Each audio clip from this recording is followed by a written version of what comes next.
You're listening to Transcaster Radio, a podcast about trans life and all that goes along with it. You can listen to the show anywhere you enjoy podcasts, and we'd love for you to subscribe, rate, and give a review. It helps us reach more people, and we greatly appreciate it. Now, here's your host, Caden Taylor.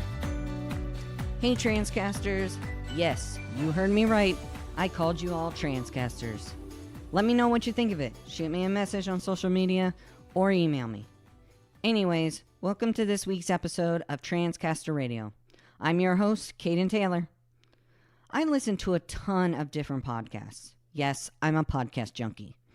One thing I realize is that I don't know anything about the host I tune into every week to listen to. So I decided to take the time in our first episode to tell you a little bit about myself and my journey in life so far.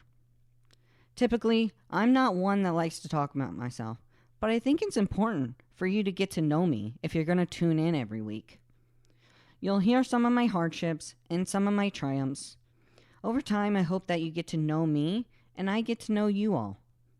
I hope you come to find me as an honest, forthcoming, and true advocate for the trans and LGBTQ community.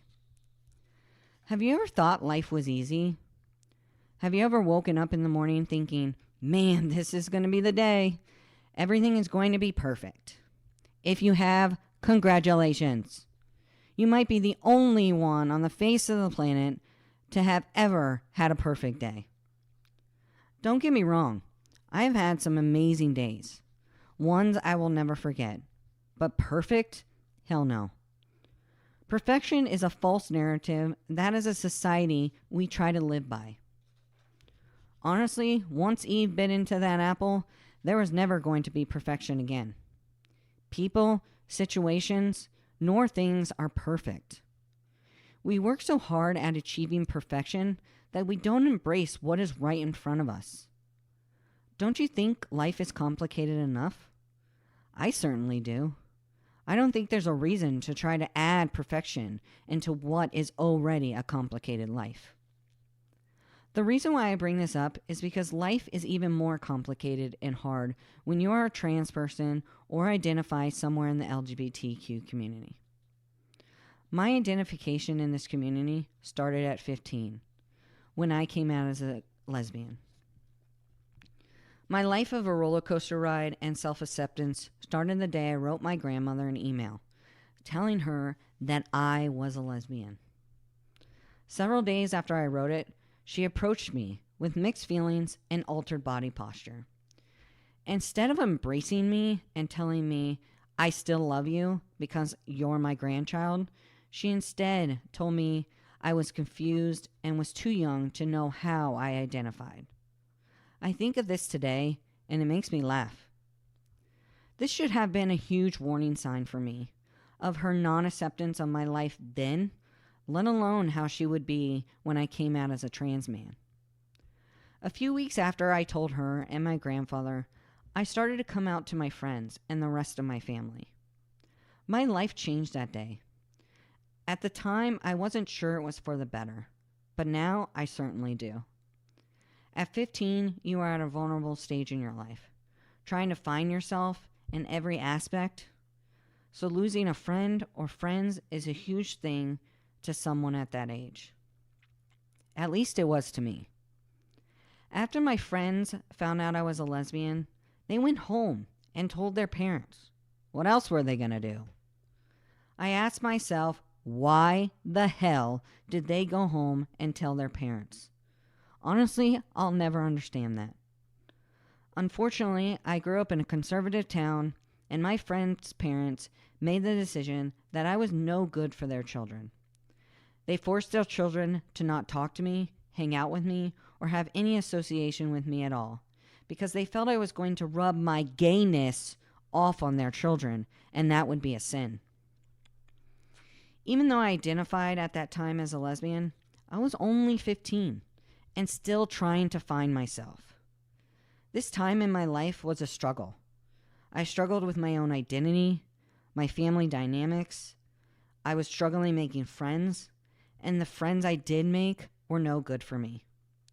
I was so desperate for a people connection and friends and love that I got involved with the wrong crowd.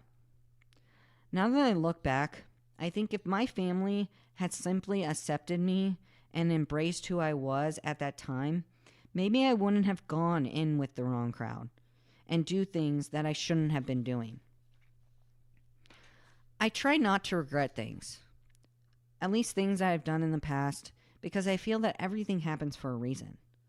But even if I don't regret them, that doesn't mean that what I did at the time wasn't wrong of me. During this time, I hurt people, especially ones that were closest to me in my life. The next 5 years, I lived my life the best way I knew how. Ups and downs, left and rights, it was a roller coaster ride, to say the least. Continuously trying to figure myself out along the way. People saw me as this butch lesbian, an identity that I could never wrap my mind around because it never defined who I truly was. At 20 years old, 5 years after I came out as a lesbian, was the first time I heard the word transgender. A news article I was reading was about a trans woman and her coming out story. I thought to myself, what is a transgender person? I was completely intrigued and quickly started to look up transgender people. After reading through stuff for an hour or so, I realized that I was transgender. It was like a light bulb went off in my head. After all these years of trying to figure out who I was, it was right there in front of me. I had gone through years of self-discovery, and I had finally found a word that identified who I was. Don't you find it odd that as a society we need words to describe who we are as a person? But that at that time, it didn't matter to me what the hell the word was. It was the simple fact that I had a word to tell people how I felt and who I was. Everything was finally clear. There was one problem with finding this out. I was not ready for the world to know. I started having all these questions. They were swirling around in my head. I thought I was going to have a headache. What was life going to be like as a trans man? How would my family and friends react? How would they treat me? Would they treat me differently? Would they treat me the same? How is this going to affect my job? Would I be able to keep it? Would they fire me? Would they tell me I can't use the men's bathroom? All these questions were going on in my head. These are just some of the questions I asked myself. I felt like at that time I had asked myself 1,000 questions in my mind, going around and around and around. In that moment, I didn't know what to do. And unfortunately, instead of taking it and running with it, I stuck the fact that I knew I was transgender in the very back of my brain and forgot about it. 3 years later, as I'm struggling through my identity, I tried to commit suicide. My grandfather found me that day, lying on the bed, half dead. At that moment, I didn't want to live anymore. The thought of coming out and living authentically was eating me alive inside. I spent 10 days in the psych hospital. And even after 10 days of spending that time in the hospital and trying to commit suicide, I still made the decision to mask my true identity. I medicated myself to the point of numbness. I moved on like nothing had ever happened, or that I was trying to hide anything or who I was. Of course, now when I look back on it, this was extremely unhealthy for me and my mental health. Despite that, I continued to live a lie. Hiding my identity ultimately came back to bite me in the ass. 5 years later, I attempted suicide again. This time, my best friend found me. I was half dead, on my bed again. She looked at me through the window and thought I was dead, as my dogs are barking at the window, trying to get her attention. She tells me to this day that she'll never forget that. She'll never forget what I looked like, and that she prays to God that never happens again. I was fighting internally with my identity of being trans. Honestly, now I realize that I was transphobic towards myself. I couldn't accept the fact that I was trans, something that was such a not a topic of conversation. I know that sounds crazy, that a trans man would be transphobic of himself, but I couldn't find self-acceptance. I couldn't accept the term trans. I had a hard time accepting the word lesbian when I came out at 15, let alone being trans and it being so much harder to live life as a trans person than it would be as a lesbian. 14 days after being in the psych hospital, I realized for the first time that I needed to do something, or I was going to do this again, and that time I wasn't going to wake up. I was tired of living this lie, and I knew that if I didn't do something, I was going to try to commit suicide again, and I'm not sure I would have made sure I was dead.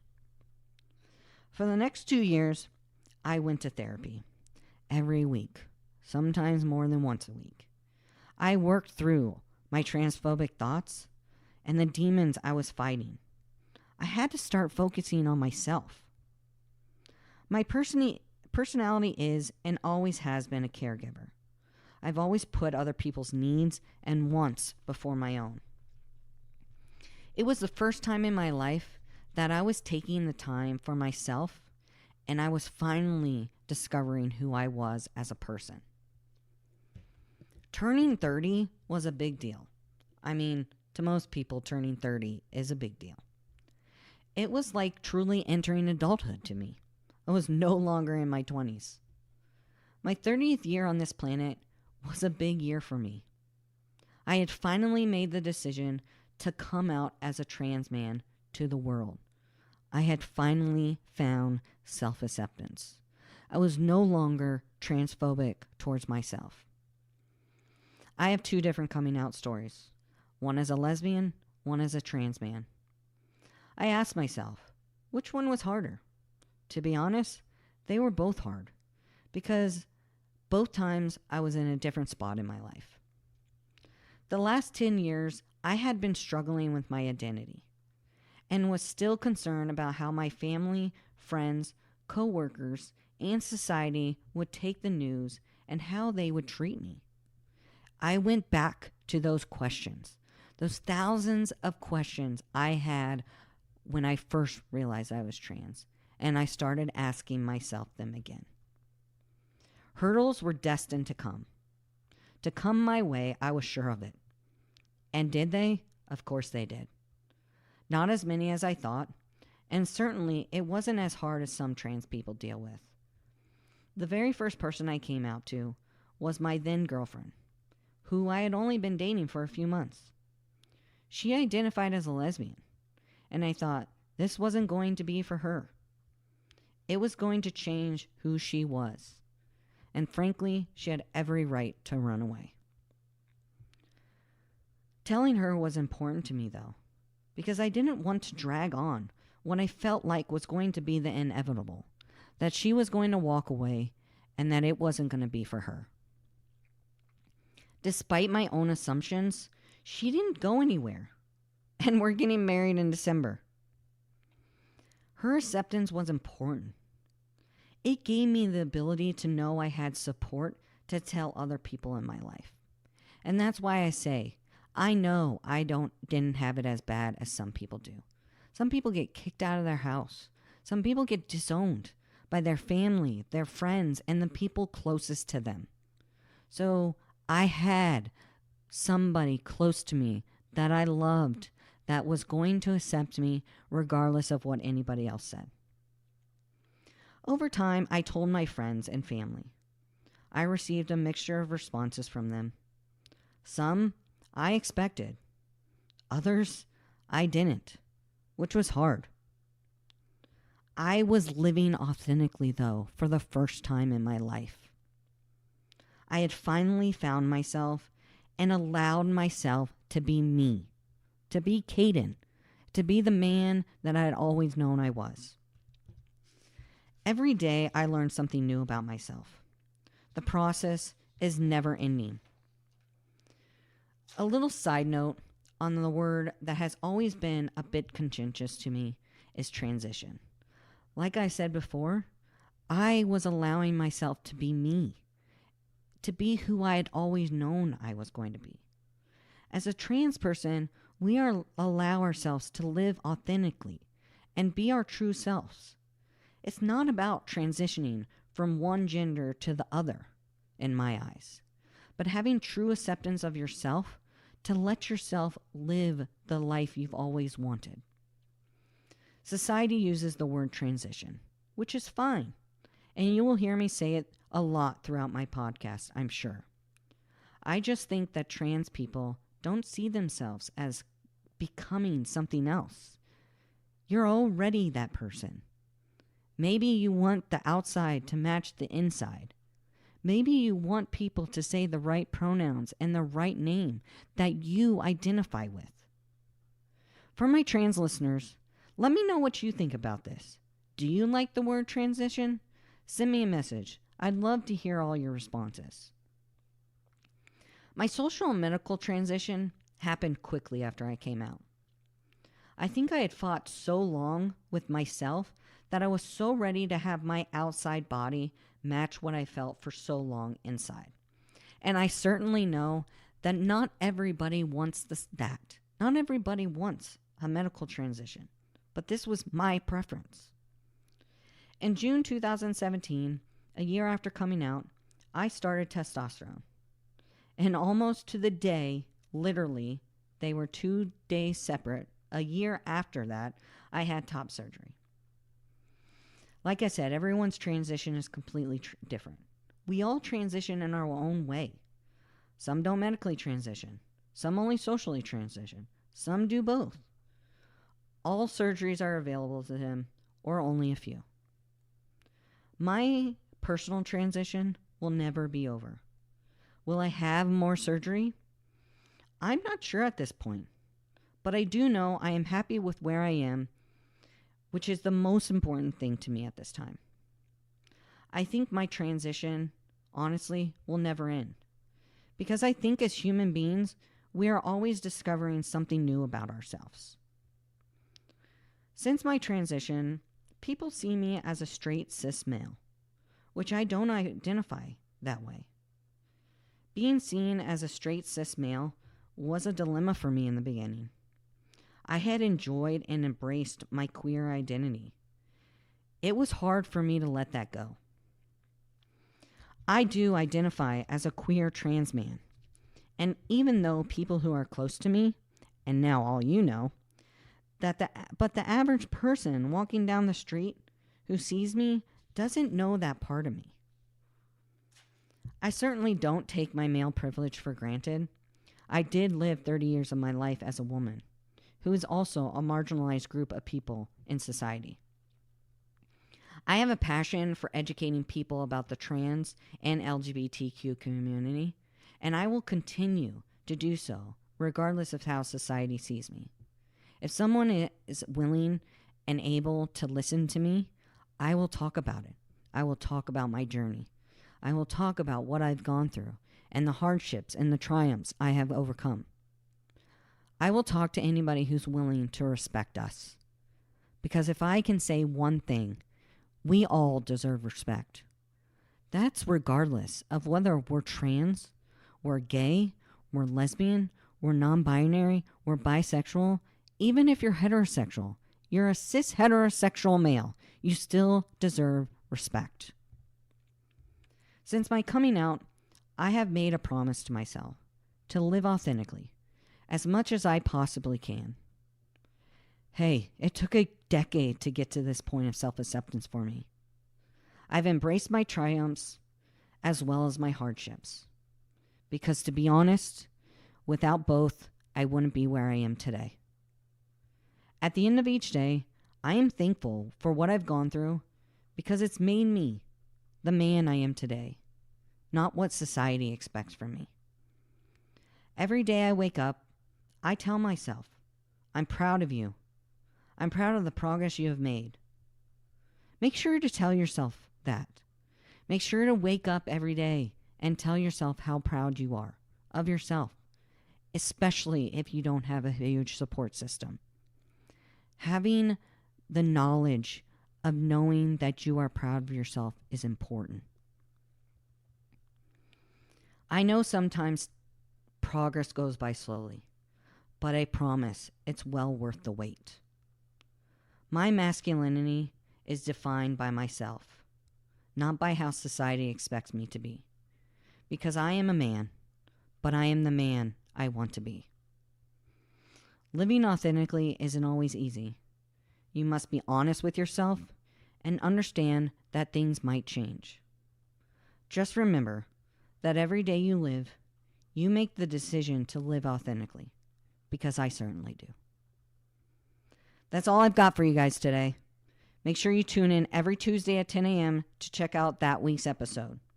So remember, until next time, love life, live authentically, and as always, rise up.